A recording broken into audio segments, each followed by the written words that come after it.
¿Qué pasa, chavales y chavalotas? Bienvenidos al canal. ¿Cómo estáis un día más? Madre mía, chavales, supongo que a muchos lo habréis visto ya. Los que no, os traigo aquí un vídeo resumen del acceso anticipado de Exile 2. Hace un par de horas han anunciado el acceso anticipado en Twitch. Hicieron un directo contando todas las novedades que va a tener para Exile 2, lo que va a costar, lo que os interesaba mucho es cuándo va a salir y todos los detalles. Os voy a hacer un pequeño resumen hablándolo rápido y os voy a dejar después ya todo lo que no habéis podido ver si no os perdisteis el directo en Twitch. Lo voy a dejar aquí, ¿vale? Podéis poner subtítulos para que lo entendáis en español los que no lo entendéis, y los que ya sabéis inglés, pues nada, os enteráis tranquilamente igual. Ahí os van a contar todo, pero os voy contando. Para los que no sepáis de qué va el rollo, os cuento toda la historia, ¿vale? Por cierto, no olvidéis de suscribiros, darle like al canal si os gusta el contenido. Voy a tener muchas cosas sobre Exile 2. Veo que muchos veis mis vídeos, pero no os suscribís. Se agradece un like y una suscripción. Es gratis y no cuesta nada. Vamos al lío, chavales. Exile 2, la esperada secuela de RPG de Grinding Gear Games, ha confirmado su modelo de acceso anticipado y el precio para los jugadores de lanzamiento oficial, ¿vale? Ya nos han dicho que va a ser gratuito como el predecesor, como que tuvieron el Exile 1, ¿vale? Y vamos a poder tener acceso anticipado desde $30, ¿vale? No se proporcionan los datos en euros. Cuando veáis el vídeo aquí al final os vais a enterar de todo, ¿vale? Pero os voy contando yo eso, que va a haber varios packs de $30, uno de 60, hasta 400 pavos de packs. Va a haber, eso ya depende de lo friki que seas, el dinero que te quieras gastar. Pero la versión normal para poder jugar a la beta, que no son 30 pavos. Si ya quieres trajecitos o cosméticos, pues paga más, básicamente, ¿vale? No hay ninguna ventaja más. Vale, el acceso previo, ¿vale? Bueno, ya lo de los core packs que os he comentado, ¿vale? Hablan también del endgame, de cómo va a ser el juego, de las gemas. En el vídeo que tenéis a continuación, que lo he recortado un poco, porque resulta que cuando estaban haciendo un directo en Twitch han tenido problemas técnicos y se ha cortado. Entonces os he colocado un poco el vídeo mejor para que lo veáis mejor. Pero bueno, os cuento más cosas así. Ya sabéis que sale el 6 de diciembre, ¿vale? Otra noticia. Y en cuanto al contenido, te digo, va a tener han dicho que van a tener 100 áreas únicas para explorar, ¿vale? Más de 200 cuentas habilidades activas y 2500 poderes pasivos. Esto ampliará significativamente las opciones de progresión y personalización, ya que los jugadores podrán aprovechar el nuevo sistema de progresión basado en gemas, ¿vale? El tema de gemas ya lo veréis en el vídeo a continuación, que me he quedado flipado, ¿vale? Que por cierto, este juego va a enterrar a Diablo 4, ¿eh? Lo cual me alegro porque bastante se ha rido Activision de la gente. Es increíble este juego, chavales. Yo os digo que ahora quiero ver vuestros comentarios en el vídeo, que me comentéis, porque a mí me parece una locura lo de este juego. Pero bueno, no me quiero enrollar mucho y os quiero dejar con el tráiler de clases y todo lo que tenéis a continuación para que echéis unas risas, ¿vale? Os cuento, el original, el Exile 1 y el 2 va a estar vinculado, ¿vale? Todo lo que tenéis en Exile 1 en principio lo vais a tener en este, ¿vale? No han dado todavía muchos detalles sobre este tema, ¿vale? Y luego, pues los requisitos mínimos ya los tenéis ahí todos. Y poco más que contaros. Ah, bueno, sí, se me olvidó deciros también ya para terminar. Os pongo en pantalla lo que han hablado del juego. Han dicho que lo que es va a haber 6 actos, ¿vale? En el juego. Pero el acceso anticipado solo vamos a poder jugar 3. De estos 3 han dicho que unas 25 o 30 horas de juego para hacernos la campaña. Bueno, la campaña, hacernos los 3 actos, ¿vale? ¿Qué pasa? Que como no están los otros 3 actos, en el acceso anticipado han dicho que va a haber que del nivel 1, como estáis viendo aquí en la pantalla, a este nivel vais a jugar tal. Luego, si queréis, tendréis que volver a rejugar en un modo cruel, que lo veis aquí en pantalla, ¿vale? Que vais a poder subir hasta nivel 65. Y luego ya lo que es el endgame, según nos han comentado, son cientos de horas, ¿vale? En el vídeo también explican bastante el tema del endgame. Y la verdad es que, para terminar ya y no marearos más y directamente que lo veáis vosotros mismos, me parece una auténtica locura este juego. Este juego va a ser la bomba. Si todo funciona correctamente, este juego va a ser una auténtica locura. Me da rabia que se hayan reído así de Diablo, porque yo tenía mucho cariño a la saga Diablo, pero realmente Diablo está muerto y esto es el nuevo Diablo, chavales. Esto es el nuevo Diablo que todos quisimos, ¿vale? Diablo 4 es un niño pequeño al lado de esto, da vergüenza ajena. Pero bueno, no me quiero meter más con Diablo, ni me merece la pena hablar más de Activision y esa compañía que cada vez la tengo más apartada de mí, porque se ríen de los usuarios. Así que nada, chavales, dejadme vuestros comentarios a ver qué os parece. No mareo más, y os dejo a continuación, pues eso, con el tráiler que han dicho, el tráiler y varias cositas más, ¿vale? Dejadme vuestros comentarios y no se os olvide suscribirse, darle like, que no cuesta nada. Os dejo ya con todo el borrón de información y ya me contéis vosotros, pero esto es una auténtica locura, chavales. Chao, chao, disfrutar, chao, chao. Sir, just what are we facing here? A relic of the old world. Ready your men, Captain. We will only get one chance. Remember, when you hear the whispers, call for help. Do not attack. When you hear the whispers, what do you think he was on about? It's Dorman, right? Yeah. Then Dorman. Shut your damn mouth. Why do I always get stuck with these rookies? Hey, the kid's got a mean cleave. Give him a chance. Quiet.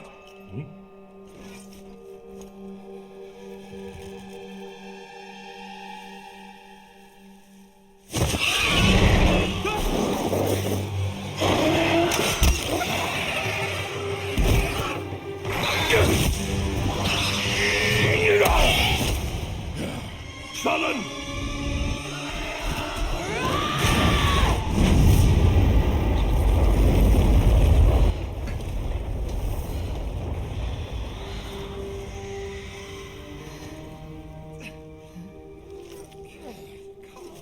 A mean cleave, eh, Captain? Rookie can't even lift his own sword. Captain Oren? Captain?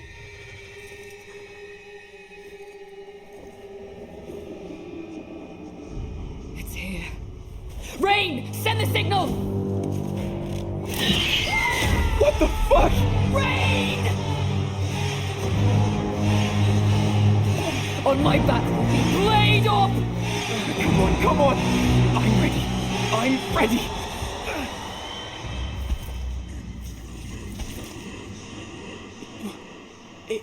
It's a man! No, it's not.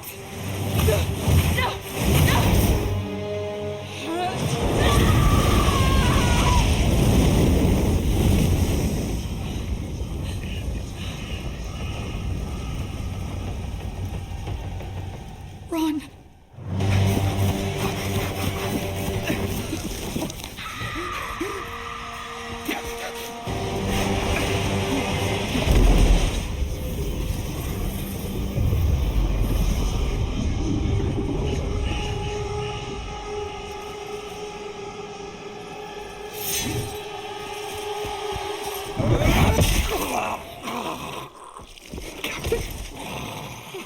Captain! Captain! Why are you here? What is this?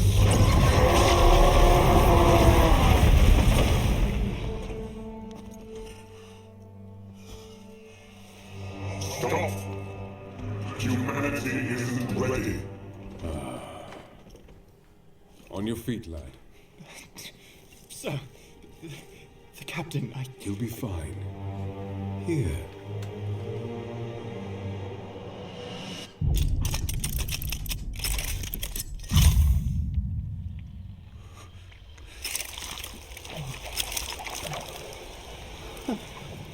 What is it?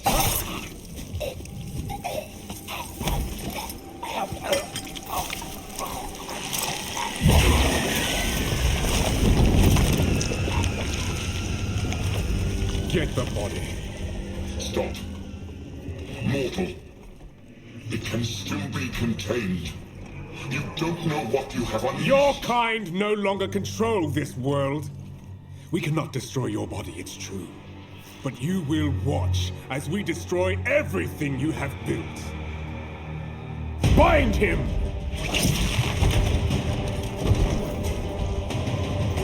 Feed.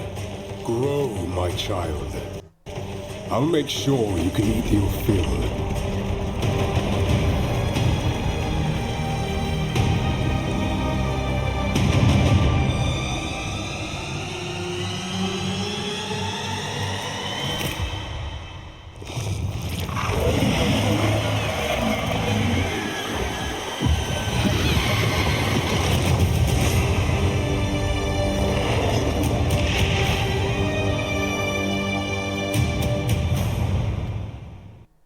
Existence is a thing of beauty, precious, but impermanent.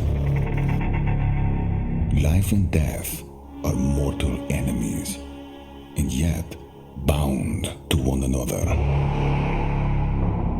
The continuation of life must be protected at all costs. Some have said my methods are brutal. To this, I say, there can be no salvation without sacrifice.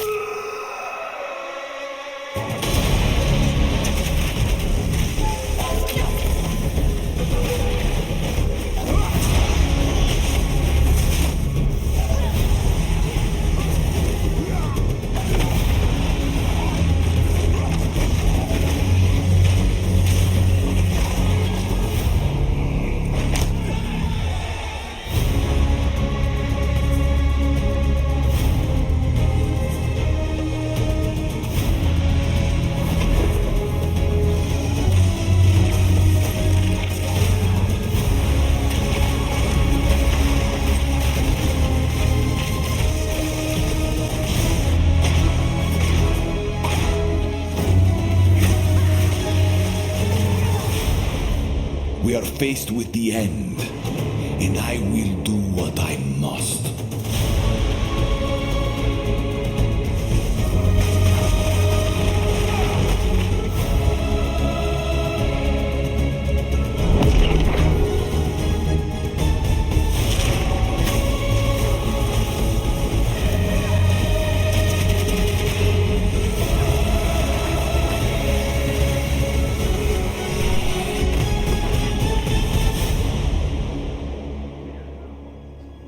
Those who obsess with death,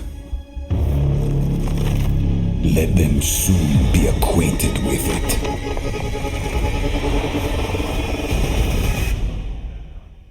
Now, as you just saw, even in early access, Path of Exile 2 is a big game. Those who Power intends to harness. There are 21 active skills for quarterstaves, so this just scratches the surface of the options that you have. By endgame, you'll be dashing from pack to pack, spewing where you find yourself at the start of PoE2. Explore the dark forests of Ogham, traverse the barren plains of the Vasteri Desert, and delve into the jungle ruins of Exile, an ancient Vaal city. There are challenging monsters, hidden runes, lost camps and treasures, roaming merchants, and of course, unique bosses. No two areas are the same. It falls to you to track down the seed of corruption, the source of all this devastation. On the way, you'll face fearsome monsters, meet strange characters, forge unlikely bonds, and uncover lost civilizations. But first, you'll need to pick a class. Now, early access will initially have 6 classes available. Let's have a look at them. The Monk is a fast and furious melee fighter. He dashes in and out of combat and has mechanics that involve building up and keeping momentum. Like all classes in PoE2, you'll want to use a wide variety of skills to mix and match different combos. To get new skills, you will first need to find skill gems. Using a skill gem will open the gem cutting menu, which shows all the active skills available in PoE2. You can choose an existing skill to level up, or choose to engrave a new one. Since this is a level 7 skill gem, even if you pick a new skill, it will immediately be level 7, so there's no harm in trying out something new. The Monk primarily uses the quarterstaff. There are 3 schools of martial arts: lightning, ice, and wind. But don't think you have to stick to just one. The best combos are going to involve mixing elements of all 3. Let's try Killing Palm. Like many Monk skills, this can be used to quickly take advantage of a specific situation. If there's an enemy on low life, you can use Killing Palm to dash to them and kill them instantly. This will provide a power charge.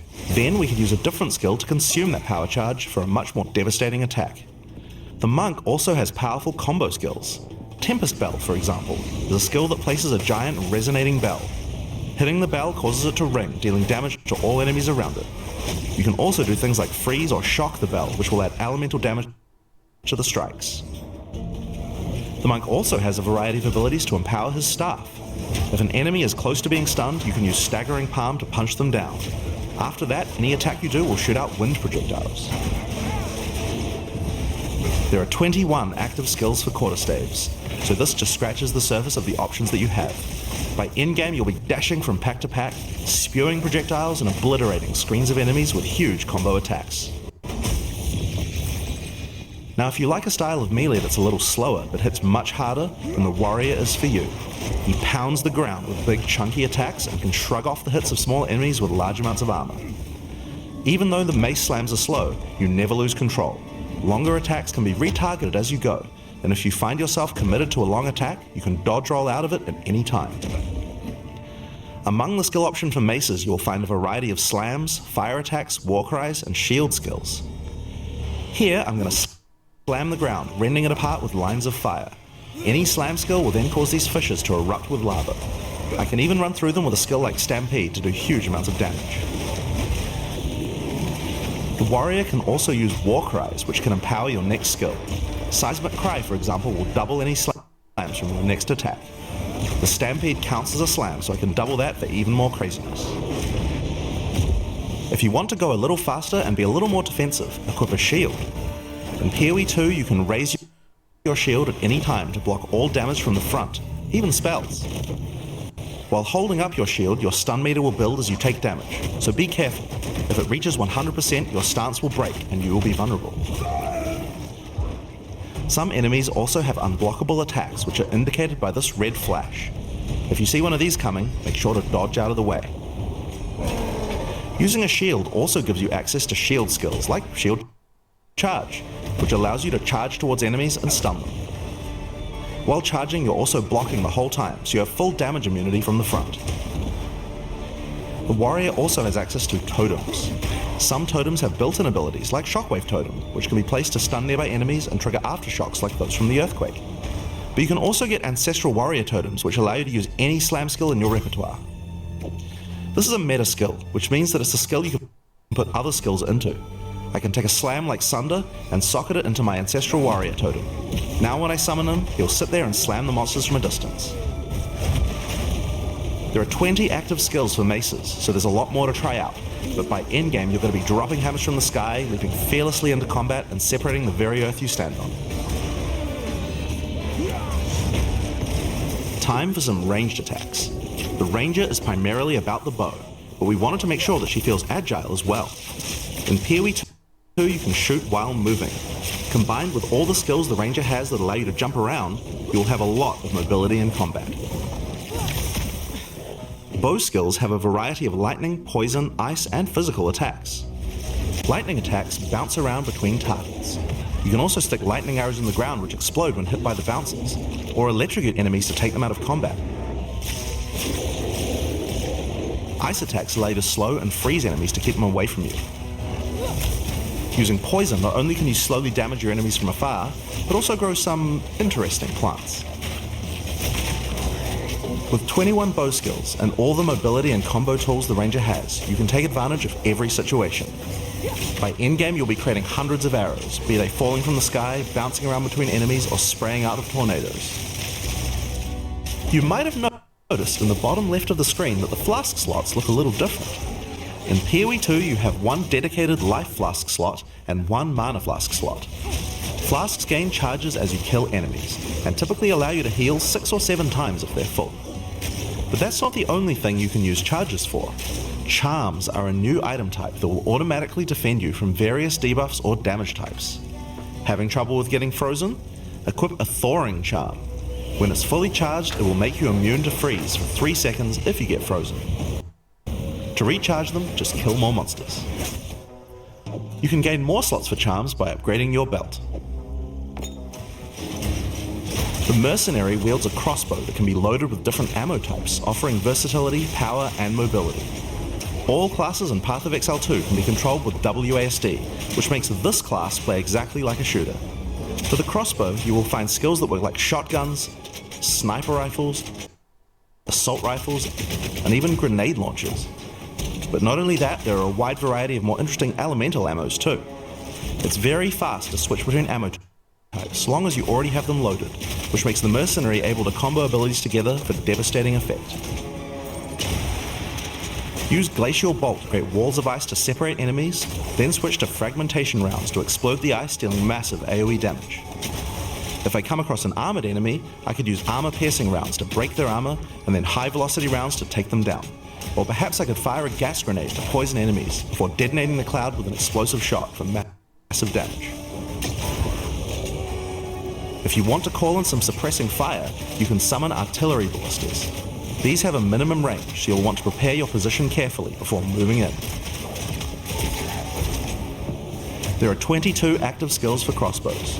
By endgame, you'll be calling destruction down from the sky as you litter the battlefield with grenades and pepper your enemies with your automatic shotgun. If you're looking to take a back seat and let your minions do the work, then the Witch should be your choice. She can call forth hordes of undead monsters to fight for her, while casting powerful chaos spells that debilitate her enemies. Occult skills are some of the most varied in the game, with skeletons, noxious spells, specialty minions, curses, and sacrificial magic. Before we talk about minions, we'll have to talk about a new resource in Path of Exile 2 called Spirit. This is a Spirit Gem, which allows you to pick from a range of persistent skills. All classes have a variety of these skills which can add some very interesting effects, like Arctic Armor, which does cold damage to enemies that hit you, or Raging Spirits, which summon fiery skulls each time you cast a fire spell. For the Witch though, we'll want to be using our Spirit to create permanent minions. These minions will be revived automatically when they die, so you don't have to worry about resummoning them all the time. Here I'm using the skill screen to allocate which minions I would like in my horde. You can see the spirit cost of each one. Skeletal warriors are cheap but weak, useful for tanking damage and distracting enemies. But I want more heavy hitters in my army, so I'm going to unsummon some warriors and instead add skeletal arsonists. Permanent minions come with special active abilities called command skills. You can order these guys to detonate your own minions for even more damage and area of effect. If you want a bigger army, you'll need a scepter. This new weapon type is imbued with even more spirit, allowing you to summon even more friends. And if you want an even bigger army than that, you can take advantage of corpses to summon true hordes of minions. But what can a witch do while her army is at work? Well, she has a range of chaos spells to spread disease amongst your enemies, or bone skills to impale them. Or, you could curse them to make them weaker so your horde can take them down. There are 25 active occult skills. By the endgame, you will be the leader of a fearsome army of the dead, consuming everything in its path. The sorceress bends the elements to her will, using them to unleash devastation on her foes. This classic spellcaster weaves a flurry of elemental magic from afar. The elemental skills have everything you might expect and more. Fireballs, icy explosions, lightning storms, you get the idea. Each spell is unique and has many different ways to build and combo with others, even between different elements. For example, Flame Wall conjures a burning line that not only damages enemies, but also empowers all projectiles that pass through it. If you place a wall and fire lightning sparks through it, they'll gain extra fire damage. It's a good idea to take advantage of the ability to automatically swap weapons when you use certain skills. Having a special staff with bonuses to fire skills and another with bonuses to lightning skills can really power up a combo like this. The sorceress can also take advantage of powerful trigger gems. For example, you could grab the Cast and Ignite gem and use it with Firestorm. As you ignite enemies, a counter will go up in the top left corner. When it's full, a Firestorm will automatically be cast at the enemy that was ignited. There are 25 active elemental skills. By endgame, you'll be firing off projectiles left and right as you rain down elemental storms on your foes. Now, those are the characters that will be available at the start of Early Access, but we will be adding 6 more character classes with just as many skills and options as these. There's a lot more to come. There's one more important thing to mention about skills. Even though we talk about them as belong to each class, in reality there are no restrictions. You can use all these skills on any class so long as you have the attributes. For example, a Poison Ranger might want to try out using Occult Curses to increase her poison damage, or a Monk might want to trigger Elemental Ice Walls to use with his Glacial Cascade combo. The possibilities for cross-class combos are practically unlimited. We're looking forward to what kind of things you guys might find. Now, Path of Exile is a game known for build customization, and we haven't even scratched the surface of what is possible yet. So let's talk about support gems. Path of Exile 2 has a system of support gems that can be combined with your active skills to dramatically change the way they work. If you find a support gem, then right-clicking it will open up this screen. Here you will find a variety of recommended support gems for each of your skills that you can pick between. For example, this is a multiple projectiles support gem and can be used to add multiple projectiles to any skill. Normally when you fire a grenade it'll look like this. But if we add multiple projectiles, then you get 3 of them. Once you have the gem, you can also freely move it between any of the skills on your character. If you want to have a multi-shot sniper rifle instead, then simply move the gem over to your high velocity round skill. Generally speaking, if it sounds like a support gem should work with a skill, then it will work. So it's a good idea to experiment. Note that you can only have one of each support gem on your character, so you'll want to think carefully about which supports can be used best with each skill for maximum damage. Now, if you want to stick to the recommendations, you should have a perfectly good time. But if you want to experiment a bit more, then uncheck that recommended button and you can see the full list of supports that will work with your skill. There are hundreds of support gems to choose from, and even we don't know the results of all the possible ways these can interact. Each skill can have up to 5 supports socketed into it, and if you're clever you can come up with some pretty interesting ideas. Now all of this is just scratching the surface.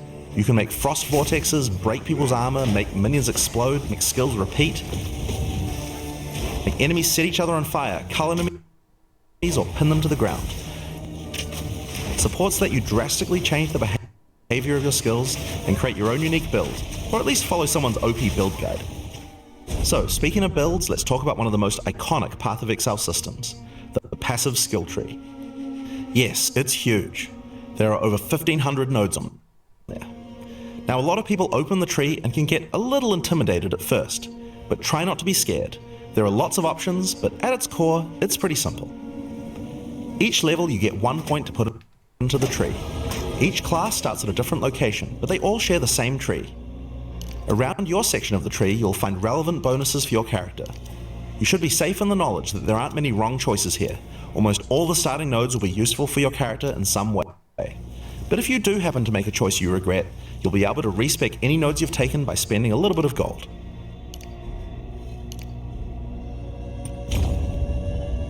Now, the tree is generally divided up into clusters which have similar themes.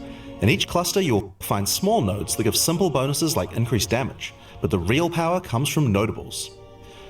Notables normally have much more interesting bonuses, and they tend to care a lot more about how your build works and what skills you're using. For example, in the mercenary area of the tree, this one gives a 25% chance for crossbow skills to not consume a bolt. And here's one that gives grenades a chance to blow up a second time. This one gives a chance for projectiles to rebound off terrain, as well as giving you some pierce chance to make that more likely. Note that even though this is in the mercenary section, this would work with projectiles from all classes, so there are often reasons to go to different areas of the tree. In order to get between these clusters, you will generally have to allocate nodes in the attribute highways. Attribute nodes allow you to pick which attribute you would like to use, so it's very easy to get points for any attribute that your gear might need. You can change which attribute these nodes give you for half price at the respec vendor. In addition to notables, you will also find even larger passives called keystones. Keystones have both an upside and a downside, and often require changing your entire build to design around them. A great example is Giant's Blood, which allows you to wield 2-hand weapons in a single hand, but doubles the attribute requirements of them. You can use a 2-hand mace with a shield, or even dual wield them. Or how about Mind Over Matter, which makes all damage go to your mana pool first before your life pool, but you lose 50% of your mana regen. Skills like these can be tough to build around, but if you're up for the challenge, they can be very rewarding. As we showed you earlier on the Sorceress, you can swap between weapon sets on the fly as you use certain skills. One of the new features in Path of Exile 2's passive tree is that you can choose to have your passive tree change as you switch between weapon sets to take advantage of specific bonuses on the tree. For the Sorceress, you might want to change between fire and lightning specialization. Or you could switch between 1-hand and a 2-hand setup in order to be able to block boss attacks while following up with heavy hits from your bigger mace. Or perhaps you could have a full curse setup on your witch to debuff enemies before switching to a chaos degen build for maximum damage. If you want to stick with just one weapon set, you can just use these specialization points as bonus points to invest however you like, but creative players will find plenty of opportunities with this system. You can get weapon specialization points throughout the campaign from optional optional bosses and quests. For example, if I manage to defeat the Crowbell, I'll get a weapon specialization book. There are lots of other permanent boosts available from the campaign too. On the map you can see icons that indicate the many optional encounters you can find. Some of them have permanent character boosts, and others have powerful items. If you're having trouble getting past a boss, it might be a good idea to explore and see what you can find. For example, if you defeat Blackjaw the Remnant, you'll gain a permanent increase to fire resistance. One of the most important finds are spirit bonuses. You can find the first one here in the canopy in Act 1. Defeat the boss in this area to acquire a permanent addition of spirit. The permanent buffs you gain from spirit are very powerful, and every class will find a use for them, so make sure you hunt down these upgrades. There's one in each act. And we haven't even talked about the most important element of character progression, items. That's why we're all here, right? Items in Path of Exile can be broken down into 4 rarity groups: normal, magic, rare, and unique. One of the things you're going to want to do as you play through the campaign is upgrade the items you find, and you can do that with currency items. An Orb of Transmutation will allow you to upgrade a normal item to a magic item with 1 mod. You can then apply an Orb of Augmentation to add a 2nd mod, then use a Regal Orb to add a 3rd mod, and upgrade it to a rare. Finally, you can use some Exalted Orbs to add more mods to your rare to a total of 6 mods. One of the things we think is really important is to make these options available to use as you play. All the items that add mods are much more common than they were in Path of Exile 1, so that you can use them throughout your campaign playthrough. We want you to find things on the ground that can be crafted into upgrades much more frequently. As well as making the drop rates on these items much more common, you can also get them by disenchanting unwanted gear at the magic item vendor. If you disenchant magic items, you can build up to an Orb of Transmutation, and by disenchanting rares, you can build up to Regal Orbs. Another important area of crafting items in PoE2 is sockets. Some items you find will have sockets that can have Ezomite runes placed in them that add more mods to the item. If I insert this glacial rune into my helmet, it will give extra cold resistance. This is a great way to solve problems that you have with your build, like resistances or damage. If you find socketed items that you don't have a use for, you can take them to the salvage bench in town to work towards an Artificer's Orb. This will allow you to add sockets to your existing items. Body armors and 2-hand weapons can have up to 2 sockets, while the rest of your armor and 1-hand weapons can only have 1 socket. You can also salvage items with quality to create items like armor scraps or whetstones. These will allow you to increase the quality of your items for an up to 20% boost.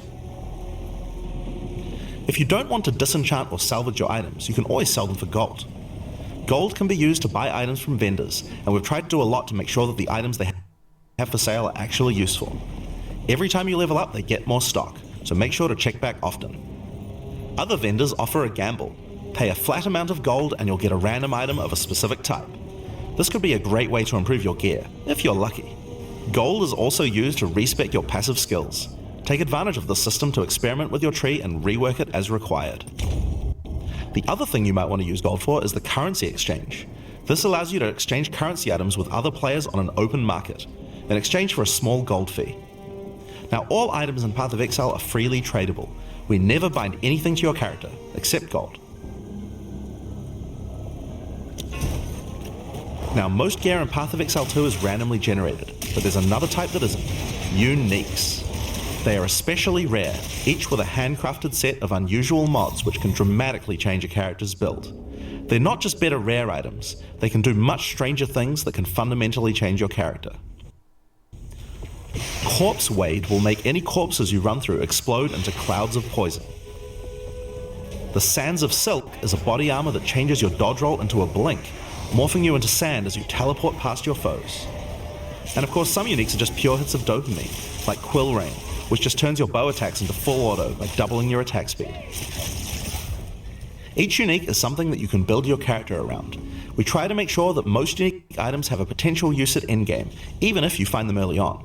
And as you can see, every single unique item comes with custom art to match. The last character progression system that you can do during the campaign is Ascension. Starting in Act 2, you will come across Ascension trials, tests that you must complete to unlock your Ascension class. We'll explain these trials soon, but first let's take a look at what Ascending can do for your character. Each class has access to 3 Ascendancy classes, but at the start of Early Access, only 2 per class will be available. Ascendancy classes are unique to each character class, so choose wisely. they can drastically affect how you build your character. As a sorceress, you could become a storm weaver, a master of the elements. Tempest Caller causes elemental storms to be summoned each time you do a critical hit with a spell. With Strike Twice, you can stack 2 copies of Shock for more damage, and going deeper into the tree, you can make all your damage types apply Shock. Make a Shock build from any skill. Alternatively, you could become a Chronomancer and command time itself. She literally has the ability to stop time with Time Freeze. Not only that, but she has many other time manipulation abilities. Using Temporal Rift, she can teleport back to a previous location, resetting her life and mana back to what it was. Or with Time Snap, she can reset all her cooldowns and cast all her spells again. On the Warrior, you can choose between the Warbringer or the Titan. The Warbringer channels the might of his ancestors to gain tremendous power. Using Answered Call, you can summon ancestral spirits linked to each of your totems. With Jade Heritage, you can encase your body in a protective layer that absorbs all damage until it breaks. Warcaller's Bellow allows you to explode the corpses of your enemies, and with Great Wolf's Howl, you can ignore the cooldowns of your war cries. Let all that anger out. The Titan class is all about hitting big. With Earthbreaker, every slam is a chance to create an aftershock. With Crushing Impacts, every hit becomes a crushing blow, which will allow you to stun your enemies with ease. With Surprising Strength, you can take advantage of stunned enemies to deal 40% more damage. As a ranger, you might choose to be a Deadeye, an expert markswoman who can take down foes with style. With Endless Munitions, every attack gains an extra projectile. With Gathering Winds, she gains a small increase to movement speed with every attack, but be careful, she loses them when getting hit. With Eagle Eyes, she will never miss, allowing you to stop wasting all those passive points on accuracy. Alternatively, you could become a Pathfinder, the master of flasks and poison. She can choose from one of several throwable concoctions, allowing her to spend her flask charges to throw explosive bottles that deal various types of damage. A bleeding concoction will make your enemies bleed, while a fulminating one can shock your enemies, allowing you to do extra damage. Contagious Contamination allows her to spread poisons between her foes, while Overwhelming Toxicity doubles the number of stacks they can be infected by. Running Assault allows her to move much more quickly while firing, while Relentless Pursuit makes her totally immune to being slowed by enemies. The Witch can ascend into the Infernalist or the Blood Mage. As an Infernalist, she can summon a loyal Hellhound companion. The Hellhound sets enemies on fire, as well as taking a percentage of the damage if the Infernalist gets hit. With Pyromantic Pact, you can turn your mana into Infernal Flame. As you cast more spells, the flame builds up, and if it overflows, you'll take damage. Using Bringer of Flame, you'll want to make sure you keep the flames topped up. While your Infernal Flame is above 30%, all damage from you and your minions will ignite enemies. She can also transform into a literal demon. While in demon form, she takes an increasing amount of damage, but her cast speed and damage increase rapidly as well. So if you're planning on transforming into a demon, make sure you stack a lot of life recovery. She can also become a Blood Mage, a master of life and energy. All Blood Mages must pay the price of making skills cost life as well as mana, but in exchange, every monster they kill will drop life remnants, which allow them to quickly gain back that life. With Crimson Power, she can gain large amounts of extra life, and with Vitality Siphon, she can use her spells to leech life back as well. Once you've got a significant amount of life, you can use Gore Spike to make your critical hits deal incredible amounts of damage. A monk who is in tune with the elements might become an Invoker. With Elemental Expression, the Invoker will create waves of elemental power each time he does a critical strike. With Faith as a choice, you gain the ability to meditate, allowing you to double your energy shield. Choose between I am the Blizzard or I am the Thunder to specialize in cold or lightning. And I Shall Rage will allow you to turn into an unbound avatar. Each time you apply a status ailment to an enemy, you gain Unbound Fury. When you have enough, transform into an avatar to deal way more damage and inflict even more elemental ailments. Some monks choose to reach into the darkness instead. The Acolyte of Chayula can exchange their mastery of spirit for darkness, a resource that can be utilized to both absorb and deal damage. The Shroud of Darkness will protect you from all damage incoming, but if you take Grasp of the Void, you will deal extra chaos damage from all the darkness you have. Their Dark Pact offers greatly increased resistances to chaos damage and can allow their mana leech to not only happen instantly, but apply to their energy shield as well. Another node you can take is Waking Dream, which allows you to see into the domain of the Breach Demons. There you will see the Flames of Chayula that can be taken to gain life, mana, and damage. The Mercenary has a job to do, but which job suits you? You might choose to become a Witch Hunter. Obsessive Rituals will give you a sorcery ward, allowing you to defend yourself against elemental hits in exchange for less defense against attacks. With Zealous Inquisition, your enemies have a 10% chance to explode on death. The chance is doubled against demons and undead. With Judge, Jury, and Executioner, your initial hit against enemies can deal up to 30% of their life and damage, if you're lucky. This is great for hunting powerful bosses. And with Witchbane, you can break your enemy's concentration, preventing them from casting spells as often as they would usually do. You could also choose to become a Gemling Legionnaire, enhancing your abilities by embedding gems directly in your flesh. Integrated Efficiency will give you extra skill slots. Thermatological Infusion gives you extra maximum resistances as you sock up more and more support gems. Adaptive Capability allows you to use any color of gem without worrying about attributes, while Crystalline Potential adds extra quality bonuses to every gem socketed into your character. So those are the Ascendancy classes for the start of Early Access, but one thing we haven't talked about yet is how you ascend in the first place. Ascension in Path of Exile 2 requires completion of one of the Great Trials, which you'll find as you progress through the campaign.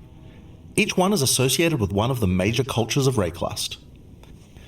Located in the Vasteri Plains are the Maraketh, a culture of rich tales and brutal traditions, who must do whatever it takes to survive in the desert. The highest position in Maraketh culture is a Sekima, and it is not a title given freely. All aspirants must complete the Trial of the Sekimas, a grueling gauntlet that will test their strength, will, cunning, and patience. To enter, a warrior of the Maraketh must prove their worth by trapping the soul of a djinn in a coin, and you are no different. Once you have earned your coin, it may be placed in the relic altar to begin the trial.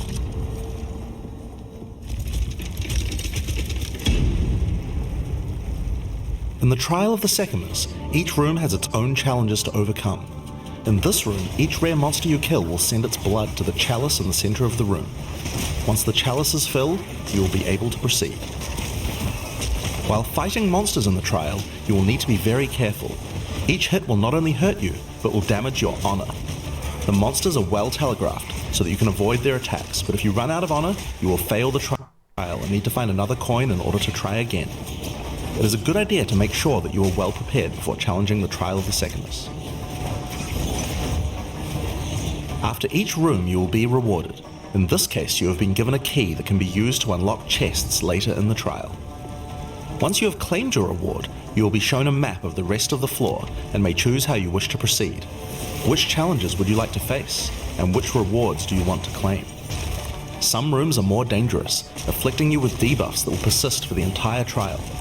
For example, entering this room will afflict you with Spiked Shell that will cause all monsters in the rest of the trial to have 50% increased life. You will want to take care if you choose such a path. There are many different challenges and rewards as you journey through the trial. Deadly traps, waves of monsters, and strange artifacts will test your honor. As you progress, you'll be able to gain boons from the djinn, which will help you on your journey. For example, the Sekima's cloak will revive you once if you die, giving you a second shot at a run. One of the rewards you may find is Sacred Water, an extremely valuable and treasured resource to the djinn and the Maraketh. Trading it with the djinn will allow you to receive many benefits. You can recover honor, gain additional boons, or remove afflictions. At the end of the floor, you'll find a powerful boss which will truly test your limitations. In order to ascend, you will need to defeat him.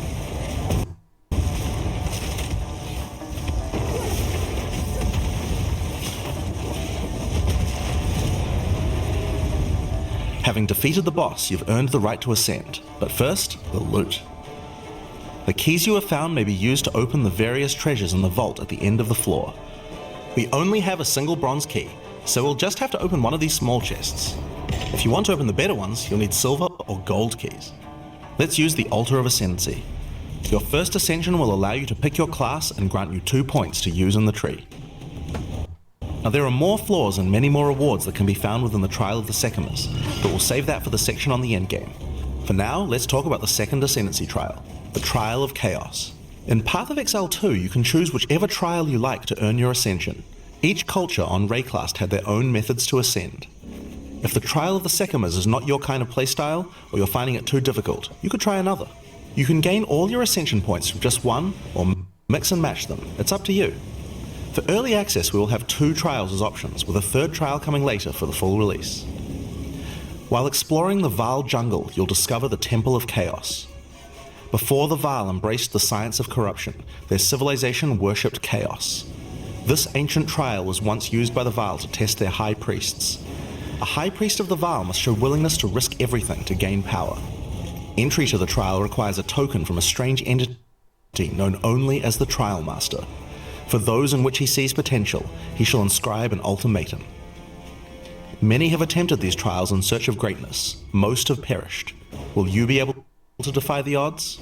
Before you begin each chamber, the Trial Master will offer you a reward and a choice. Choose one of 3 tribulations to affect you through the rest of the trial. These modifiers might beef up the monsters, curse the player, or add environmental hazards like turrets or trap runes. In this case, we'll be picking shocking turrets. As you enter the room, the Trial Master will fill it with hazards to test your commitment. In this case, you must destroy all the monsters that fill the room, while dealing with the lightning projectiles from the shocking turrets.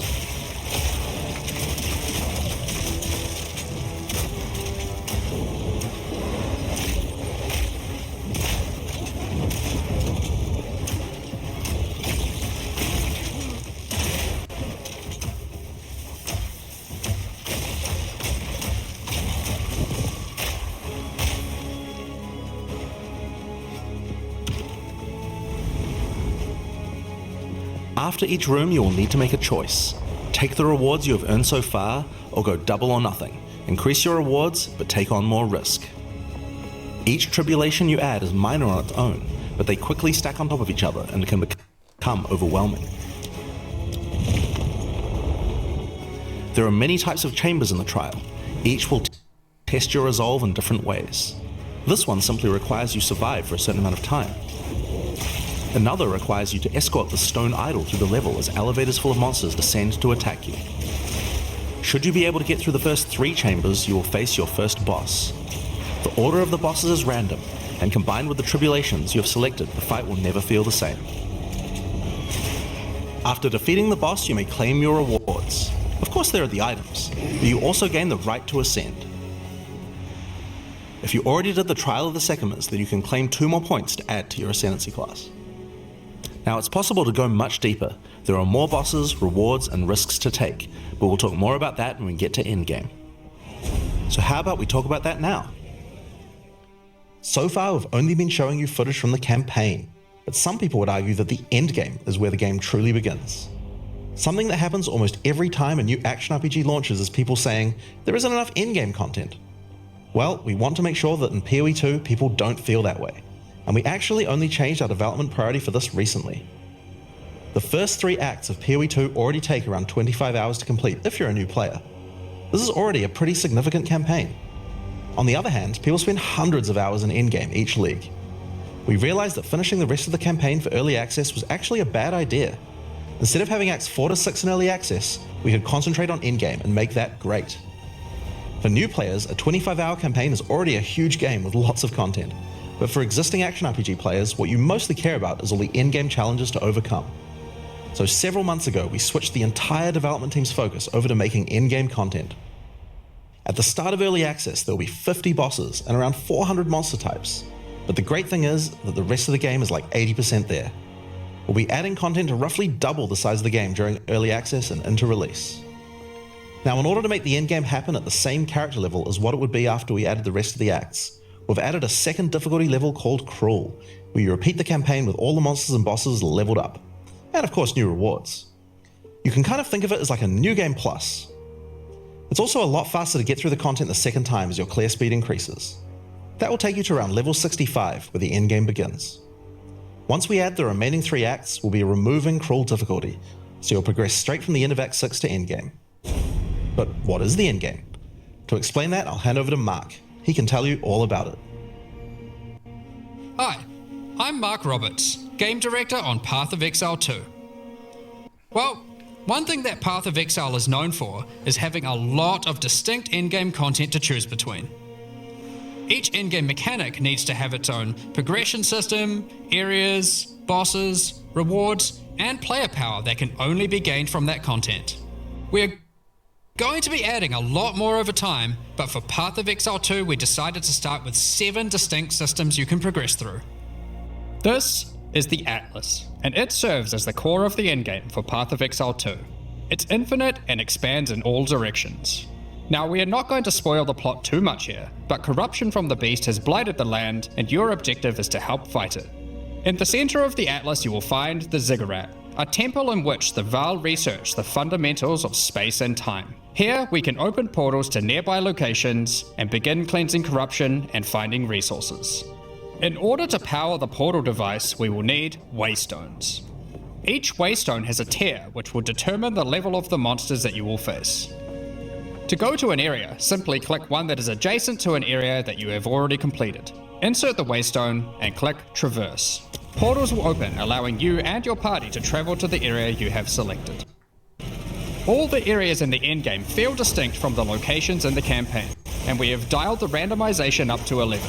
The monster packs you will face in each map are totally random, and the combination of them can lead to some very interesting combat situations. There are over 400 monster types in early access, and they have a lot of varied and interesting abilities. Depending on which combinations you face, you might find some serious challenges. In order to cleanse the corruption from the area, you will need to defeat all the powerful rare and unique enemies in it. Once you have done that, the area will be marked as completed and you will be able to travel past it to progress deeper into the world. If you die, then the map can no longer be run and you will have to find another way around to get to the areas behind it. There are also all kinds of other random encounters you might run into as you play maps. One such encounter are precursor artifacts. These are ancient, corrupting monuments that irradiate the monsters around them. The monsters that feed off the corruption are drawn to their power. If you defeat the monsters and cleanse the artifact, you will get a powerful temporary buff. Some of the buffs make you faster, others rain lightning or fire around you, and some even give you increased experience or help you find better items.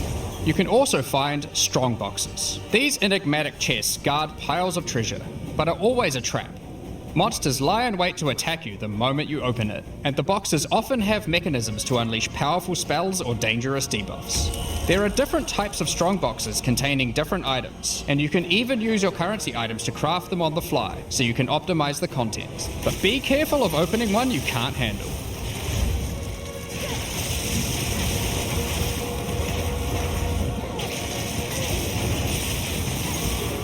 Sometimes you'll discover monsters frozen in essences, solidified crystalline corruption. These dangerous monsters can be broken free. If you defeat them, the essence they drop can be used to upgrade normal items to magic items with a guaranteed mod from a category. For example, we could use this one on some boots to ensure a movement speed mod. Rarely, essences will also drop that allow you to upgrade magics to rares, adding the guaranteed mod.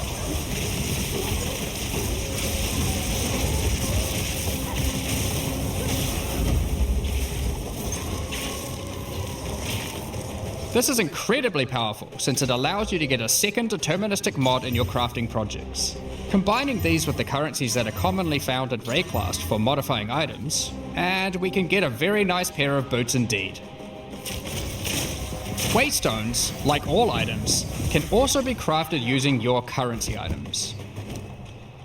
Adding prefix mods will improve the rewards, while suffix mods increase danger. The more dangerous a map is, the more waystones will drop. Adding mods to your waystones is key to progressing to higher tiers and sustaining them, but it will require you to take on larger challenges. There are a variety of factors you'll have to consider when crafting your waystones. Some maps will have higher density, some lower, some have more magic and rare chests, or monsters, some are more linear and others more open. Make sure you explore and think about what makes certain maps good if you want to maximize your returns. As you cleanse corruption from higher and higher tiers of the Atlas, you will gain points that you can spend in the Atlas tree. This tree allows you to juice the danger and rewards of all areas in the endgame. You could increase the number of monsters, the number of rares, the number of precursor artifacts or strongboxes, even the quantity of item drops. As you explore the endgame world map, you'll notice various different biomes, from snow-capped mountains to dense jungle valleys. Most maps are restricted to certain biomes. As you continue to explore deeper into the Atlas, there are all sorts of things to discover. These cities are constructed by different peoples of Rayclast, and have specific items that can be found there. These strange structures marked on the map don't appear to do anything for now. Perhaps you'll work out how to use them later. You might find unique maps like Untainted Paradise, an undisturbed island full of beasts that give an extreme amount of experience. You may even find a lonely man just enjoying his retirement who will give you a unique item for free. In addition, you can find special areas that would make a good spot to set up camp. Clear these areas of their hostile inhabitants, and you'll be able to claim them as your own hideout. You can decorate your hideout as you see fit and invite various NPCs to join you there to create your own personal base of operations. A great tool for exploration are towers. These mysterious precursor constructs are dotted around the Atlas. Completing the tower will reveal a large area around it, allowing you to scout out your next challenge. There are lots of things to find, so keep looking.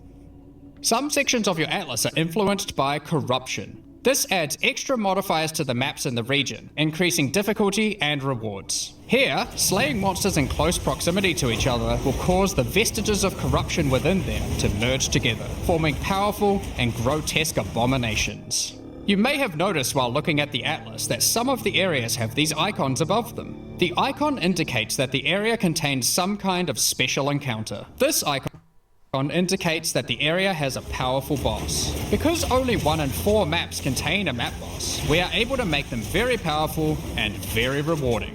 These bosses come from the campaign, but have had their difficulty increased with changes to AI and some of their abilities. It's worth noting that because you can see where the bosses are, you can choose to take them on or avoid them. If you do choose to hunt bosses though, then you will be rewarded with special points for the boss hunting section of the Atlas skill tree. The points here will allow you to specialize in boss killing, giving you much greater rewards for defeating them. For each different type of content in the endgame, we are adding specialized trees in order to make it so you don't feel the need to respec your points when you change between different types of content. We will be showing you 7 of these by the end of this presentation, so there is still a lot more to come. Bosses are not the only icon you will see on the Atlas. Let's take a look at one of the endgame systems, Breach. If you played PoE 1, you might be familiar with Breach. For PoE 2, we have created sequels to several PoE 1 leagues. While the mechanic is familiar, the monsters, bosses, rewards, and progression are all new. A breach is a tear in the fabric of reality. Opening it will allow you to see the demons and otherworldly monstrosities that lie in wait on this other plane of existence. By engaging with a breach, you'll create a bridge between their world and Rayclast. In order to keep the breach open, you will need to kill the demons that pour forth. The faster you can kill the monsters, the more monsters you will fight, and the more loot you will find. You can also find clasped hands that will open and drop more items if you run over them. These can be a good boost to the rewards of the breach, so keep an eye out. One of the rewards that you may find while fighting monsters from Breach are tablets. Tablets are special items that can be used with precursor towers to add more encounters to the Atlas.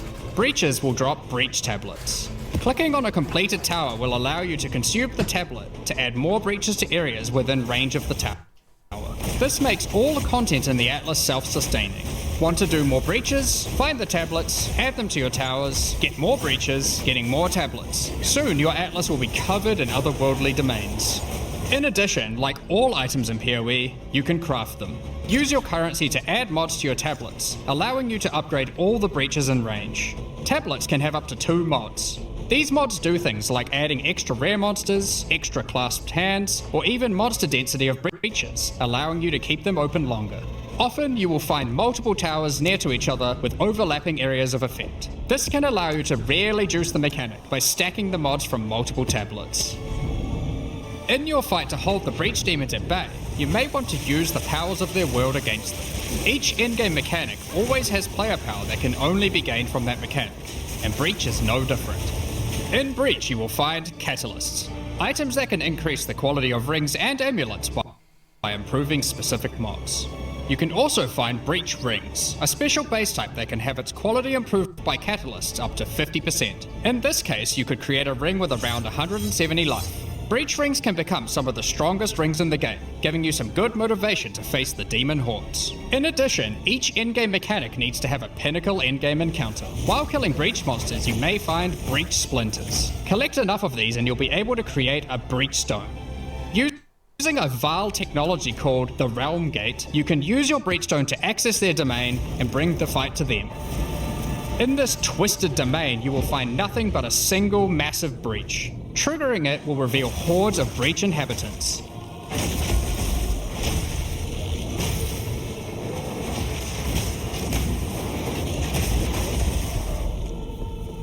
And should you be fast enough, you will be able to fight their leader, Zesht. We that are one. We that dreamed.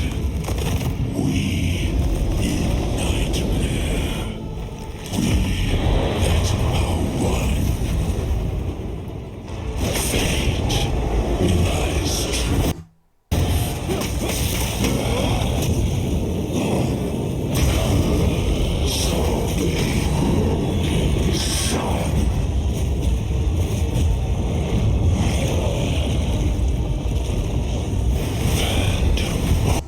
This is just one of the pinnacle encounters of POE2. We won't be showing the rest of them, so you will have to discover them for yourself. But rest assured, this is some of the hardest content we have ever made. All these encounters have specific uniques that can only be found from them, but that's not all.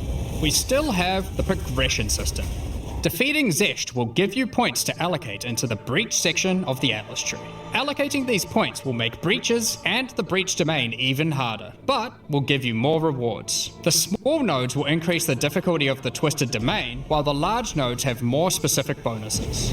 For example, this node adds more clasped hands to your breaches, and adds a pack of magic monsters that can guard them. Get some more points and you can allocate Waking Nightmare, which will double the number of splinters you get from clasped hands, and inflict you with a mysterious debuff. In order to earn more points, you will need to defeat Zesht at a higher difficulty, and some rewards from Zesht can only be found by increasing the difficulty of the Twisted Domain above certain thresholds. Defeating Zesht at difficulty 4 will be a challenge indeed, but there are many more threats in Breaklast. Ritual altars are sacrificial sites built by the mysterious King in the Mists. If you encounter this symbol on the Atlas, then you know that the area contains ritual altars. Ritual altars demand tribute. Every monster you slaughter in the circle will feed the altar. After the sacrifice, touch it to begin the ritual. The monsters you just killed will be resurrected by the King of the Mist's dark magic, and you must fight to survive. The tribute you have offered to the altar can be spent to buy powerful items, but they can be expensive. To gain more tribute, you will want to find more altars. Each successive ritual you do within an area will spawn the monsters revived by the previous ones, in addition to the ones you sacrifice next to it. By the end of an area, you will be fighting a truly imposing number of foes, but will have a significant amount of tribute to spend.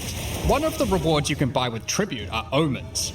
These are special items that allow for metacrafting. Crafting items that affect other crafting items. Have an item with good prefixes but bad suffixes? This omen will help you to remove the mod you don't want while keeping the ones you do. There are a bunch more of these with different effects, but we will leave them for you to discover. Now don't forget that Ritual will also drop tablets, which can be used to specialize into getting more rituals.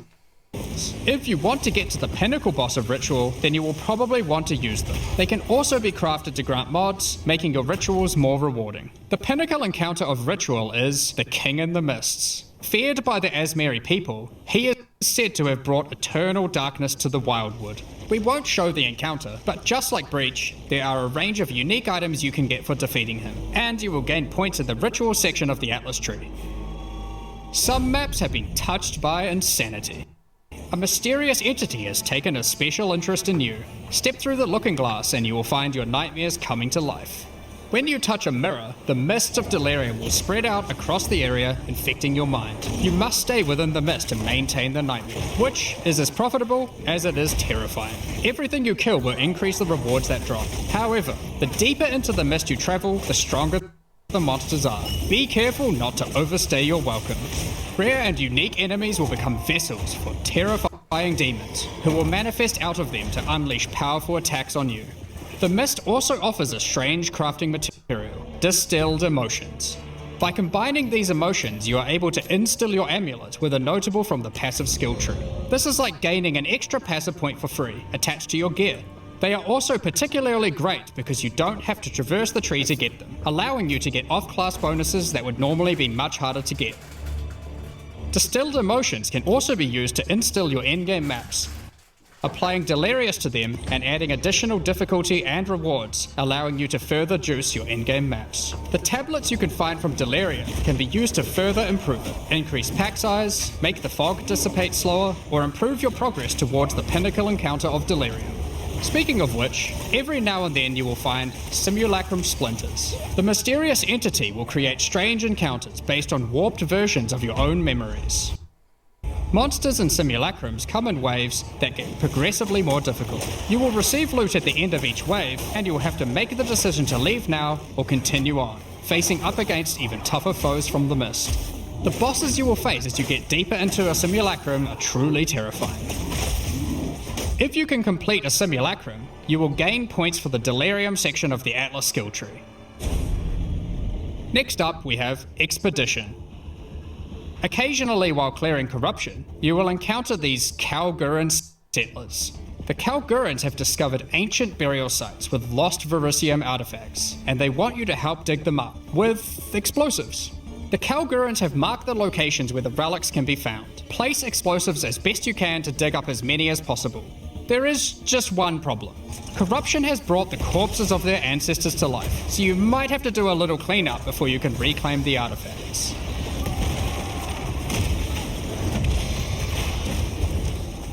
You can also find remnants, the destruction of which will further anger the restless dead.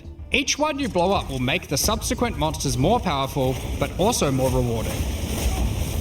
Danig, Rog, Tujin, and Gwenin will exchange the artifacts for useful items and runic magic. You can also find tablets to increase the number of expeditions and the rewards. This one increases the radius of explosives, while this one increases the number of remnants you will find. Eventually, you might discover a logbook. These are special maps full of buried treasure and relics, essentially one giant dig site. Here you can create an extremely long chain of explosives and go through a very high number of remnants. But be careful, many remnants have mods that can really brick your build, so you will probably want to avoid these ones. If you add too many remnants, you could easily make the encounter harder than you can handle. There are all sorts of interesting things buried under the ground in logbooks. You might find dripping caves and hidden pirate caches, but the most powerful encounter is Olroth, the ancient undead commander of the Knights of the Sun. Defeating him will grant you unique rewards, as well as points to spend in the expedition section of the Atlas tree. So those are the endgame systems on the Atlas, but we are not done yet. The trials we talked about earlier have much more content when you get to endgame 2. Just like the other endgame systems, they also have progression mechanics, unique rewards, and player power that can only be gained from them. As you get higher level coins for the Trial of the Sycamores, you will unlock more floors to explore. Each floor has its own challenging rooms and a floor boss that you will need to kill.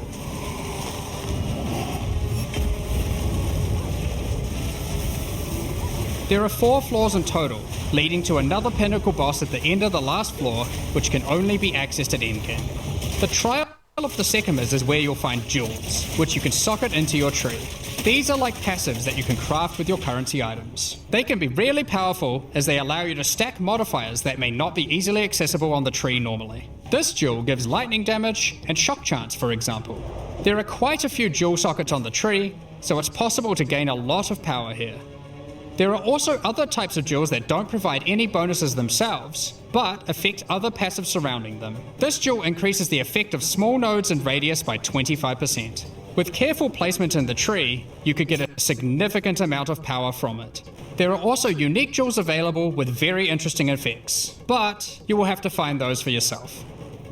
In order to push further into the trial and uncover the secrets of the Maraketh, you will want to take advantage of its progression system, relics.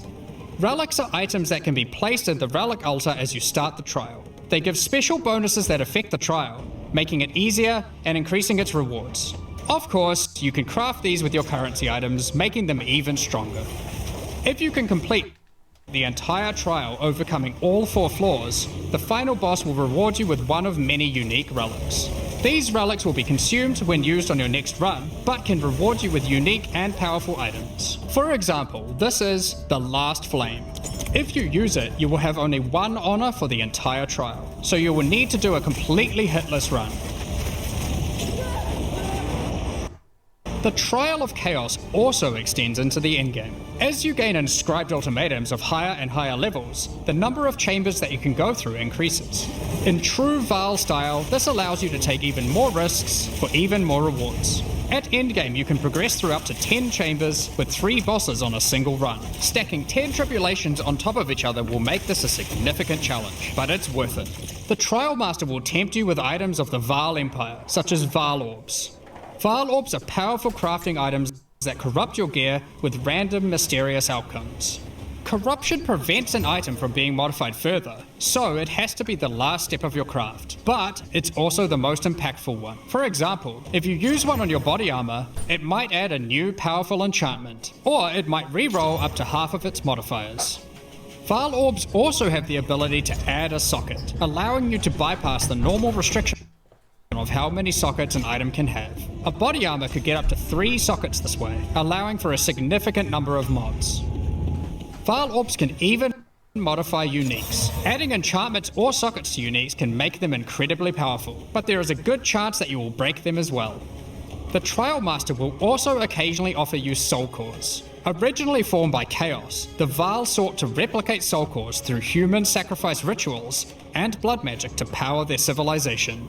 Soul cores are powerful socketable items, with mods that can not be obtained from regular runes. Like all in-game content, there is of course a pinnacle boss. The final chamber will drop keys to this mysterious door. Some say this is where the Trial Master himself resides. Perhaps you are willing to take the risk to find out. Had enough yet? Because there is still just one more thing. The most difficult content in Path of Exile 2. While mapping, you might come across this fortress that has emerged from underground, surrounded by an enormous maze riddled with danger. Is the maze preventing something from getting in, or something getting out? This fortress is of ancient origin, and its construction has similarities to the towers and tablets that you have been using on your journey through the endgame. It is clear from the entrance that there are 3 keys required to enter. Local factions are vying for access to the fortress in order to seize the power they believe will be inside. Each of the faction's leaders have managed to get their hands on one of the keys, so you will need to defeat them. Each faction is led by an Uber Act boss. You can see one of them inhabiting this city, but in order to fight him, you will first need to defeat their 2 lieutenants in the adjacent zones. Be careful. If you fail against either of the lieutenants, or to kill the leader, they will move on, and you will need to find them again. Kill all the Uber bosses and you will gain access to the fortress. We aren't going to spoil it as we can't wait to see you guys attempt it for the first time. But is there a tree you get points in after killing it? Of course there is. This is Path of Exile. There is always another tree. So these are your challenges for PoE 2. As you can see, this project is crazy huge, way bigger than even we expected when we started out. But how do you gain access? Well, during early access you'll need a key to get in. To thank our existing PoE supporters who have spent more than $480, we'll be giving you guys a key for the PC version for free. Anyone else who wants one can get one by purchasing one of the new early access supporter packs that have just been released to the store. If you just want early access to PoE 2, then you can get a key in the $30 early access pack. The pack also comes with $30 of points to spend in the MTX store. But we also have a variety of other supporter packs filled with exclusive microtransactions, points to spend in the store, and even physical items. The cosmetics can be used right now in PoE 1 and in Path of Exile 2 when early access starts.